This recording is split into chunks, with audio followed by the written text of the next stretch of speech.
ఇక డీటెయిల్స్ చూస్తే 2 రోజుల పాటు శాసనసభ సమావేశాలు వాడివేడిగా జరిగాయి. ఇవాళ రాష్ట్ర ఆర్థిక పరిస్థితిపై కాంగ్రెస్ ప్రభుత్వం శ్వేతపత్రం విడుదల చేయగా బీఆర్ఎస్ నేతలు వివరణ ఇచ్చారు. ఇవాళ విద్యుత్ రంగానికి సంబంధించిన అప్పులపై శ్వేతపత్రం విడుదల చేసింది. దీనిపైన వాడివేడిగా చర్చ జరిగింది. ఒకానొక సందర్భంలో సీఎం రేవంత్ రెడ్డి వర్సెస్ కేటీఆర్, అనంతరం రేవంత్ రెడ్డి వర్సెస్ అక్బరుద్దీన్ ఓవైసీ మధ్య మాటల యుద్ధం జరిగింది.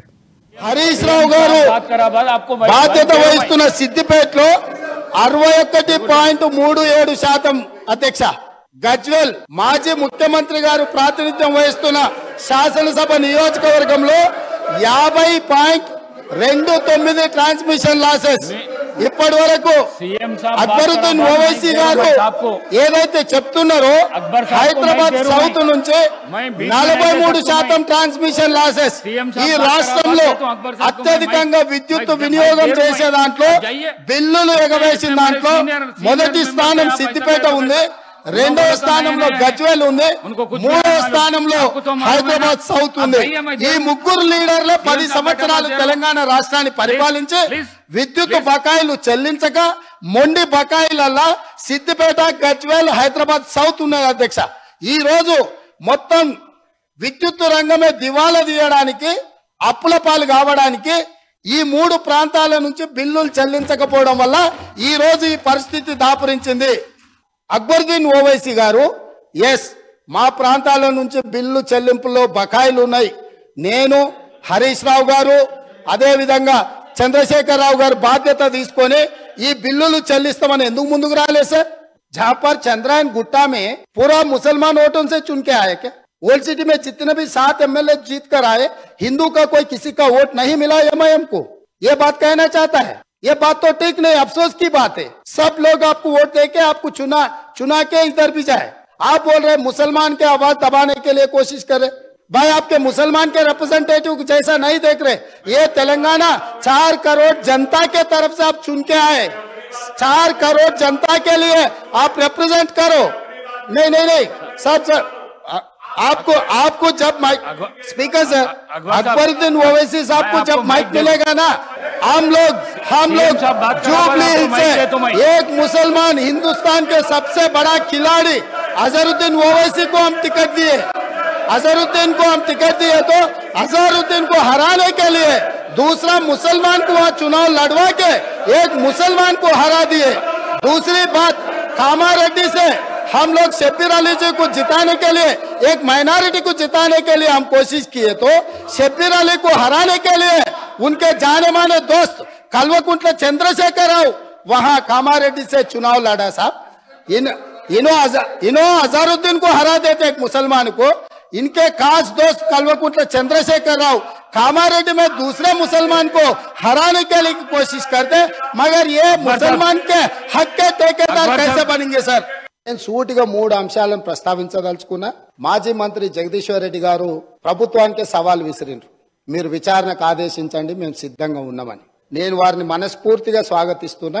3 అంశాల మీద ఈ ప్రభుత్వము పూర్తి స్థాయిలో విచారణకు ఆదేశిస్తాము, జ్యుడిషియల్ ఎంక్వైరీ చేయడానికి ప్రభుత్వం సిద్ధంగా ఉంది. వారే కోరుకున్నప్పుడు వాస్తవాలను సభ ముందు పెట్టిన తర్వాత మాజీ మంత్రి గారు ఏదైతే జ్యుడిషియల్ ఎంక్వైరీ కోరుకున్నారో తప్పకుండా తమరి అనుమతి ద్వారా సభలోనే నేను ప్రకటన చేస్తున్నా. 3 అంశాల మీద జ్యుడిషియల్ ఎంక్వైరీకి మా ప్రభుత్వం సిద్ధంగా ఉన్నది అని చెప్పి ఈ సందర్భంగా తెలియజేస్తూ, అప్పటికే 15 సంవత్సరాలు రిటైర్ అయిన ప్రభాకర్ రావు తీసుకొచ్చి, అప్పటికే ఆయన వయసు 70 సంవత్సరాలు, ఆ తర్వాత 10 సంవత్సరాలు తీసుకొచ్చి జనుకో 80 సంవత్సరాల ఇప్పుడున్న కాంపిటీషన్ పోటీలు తట్టుకుంటారు అధ్యక్ష. ఆయనను పెట్టిండు. మా ప్రభుత్వం చార్జ్ తీసుకొని, మా ముఖ్యమంత్రి గారు చార్జ్ తీసుకొని తెల్లారి ఆ రోజు సాయంత్రం రిజైన్ చేసిండు. తెల్లారి మేము పిలిస్తే కూడా రాలే. ఏంది అధ్యక్ష, ఒక ఆఫీసరు ఇంత పెద్ద సంస్థ నడిపినోడు మొత్తం దివాలు తీపిచ్చిండు, వీళ్ళకి దోషపెట్టి దోషక తిని ఇవాళ రాతో మాట్లాడుతున్నాం. మీరు ఇవాళ మొత్తం సర్వనాశనం. ఏ డిపార్ట్మెంట్ అధ్యక్ష, నిన్న సివిల్ సప్లై మినిస్టర్ గారు చెప్పిను అది 60,000 కోట్లు. ఇది ఇలా చూస్తే ఓడిదిరాదు అధ్యక్ష. ఇది లాస్ కాదు, మ్యాన్ మేడ్ మిస్టేక్స్ అధ్యక్ష, మ్యాన్ మేడ్ మిస్టేక్స్. ఇది ఎవరితో కావాలని జరిగిన నష్టం కాదు అధ్యక్ష. చెప్తే ఎటర్ పోతాం, అన్ని పోతాం.